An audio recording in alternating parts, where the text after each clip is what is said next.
Hey kids, it's Papa. Are you ready to explore the Bible? All right, very good. Well, I think it's Friday today, and let's pick up where we left off on Wednesday. Now remember, Rebecca had said, Jacob, go out and get a lamb, bring it back, butcher it.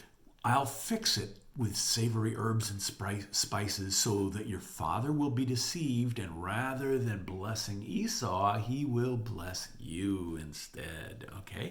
Now remember, the end never justifies the means. Doesn't matter that, he was supposed to be blessed anyway. Here's the thing. Don't ever do wrong.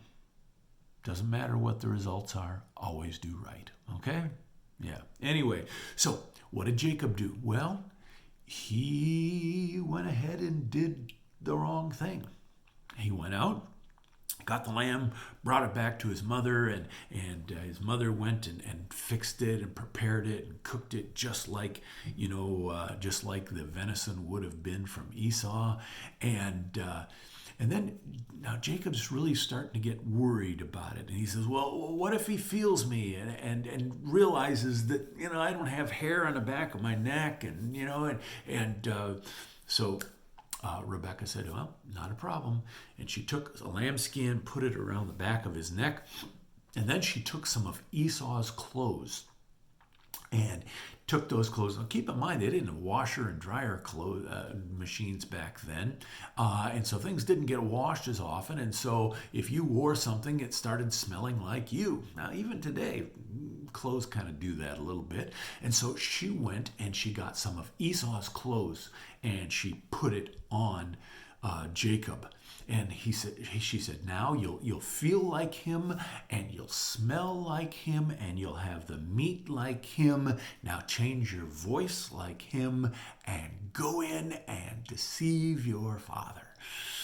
Well, Jacob should have said, no, I can't do that. But what did he do? He did it. So he goes in and turn with me to Genesis chapter 27 again, and we're going to see how this turns out. Notice in verse 18, Genesis chapter 27, verse 18, it says, and he came unto his father and said, my father, my father, it is I, here am I. And his dad said, who are you, my son? And Jacob said unto his father, I am Esau, thy firstborn. I have done according as thou hast badest me. Arise, I pray thee, sit and eat of my venison, that thy soul might bless me. Now, do you see all of the lies that he's telling there? First of all, he says that he's his son, Esau. That's a lie. Thy firstborn. That's a lie.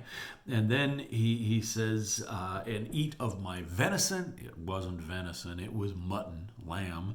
And so Isaac said unto him, verse 20, my son, how is it that thou hast found it so quickly, my son? And he said, because the Lord thy God hath brought it to me.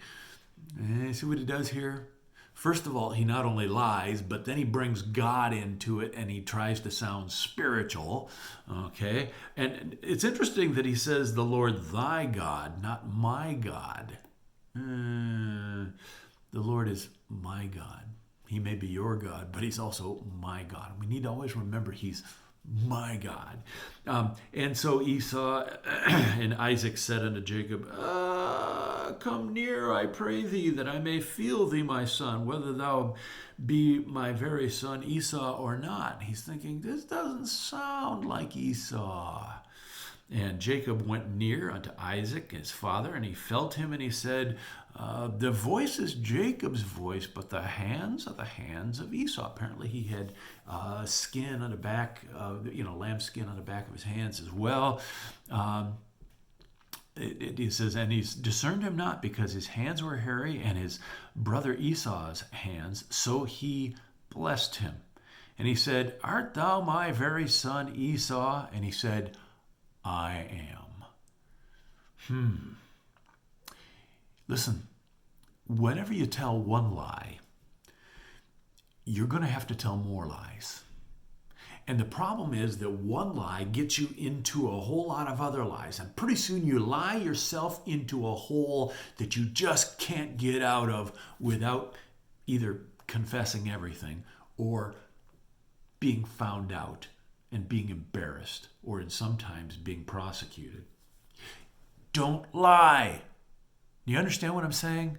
Don't ever lie.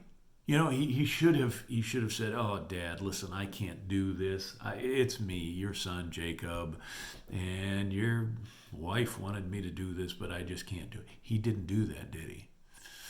Now, the one thing I want you to get out of this is don't ever lie.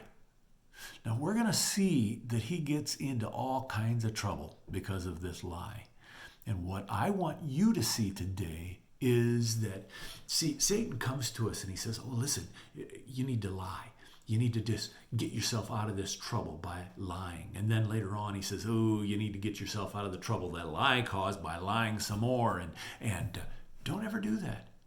There's all kinds of problems with lying. Number one, it's wrong. Number two, you have to remember what you lied about, which is difficult because it didn't really happen. And so you have to remember, don't ever lie. And then when you lie, you're going to have to tell more lies. Number 4 is when you lie, you hurt God because God, the Bible, Jesus said, "I am the way, the truth, and the life." A lie is a slap in the face to God.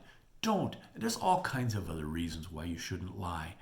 But I want you, when you start to tell something that isn't true, just stop and say, "No, I'm going to tell the truth." And you will find that if you always tell the truth, people will believe you.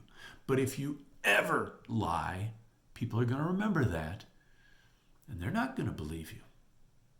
And so sometimes telling the truth is painful right up front, but it is always a blessing to you in the long run. And sometimes lying may get you out of trouble right up front, but it always creates problems in the long run. And I want you to actually believe that. Believe that to the point that you change what you do. Don't ever lie.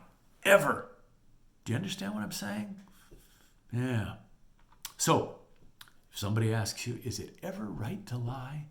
No, it is never right to lie. And so, keep that in mind. Okay, now we're going to continue this story and we're going to see how it comes out on Monday. Okay? Love you guys. Bye-bye.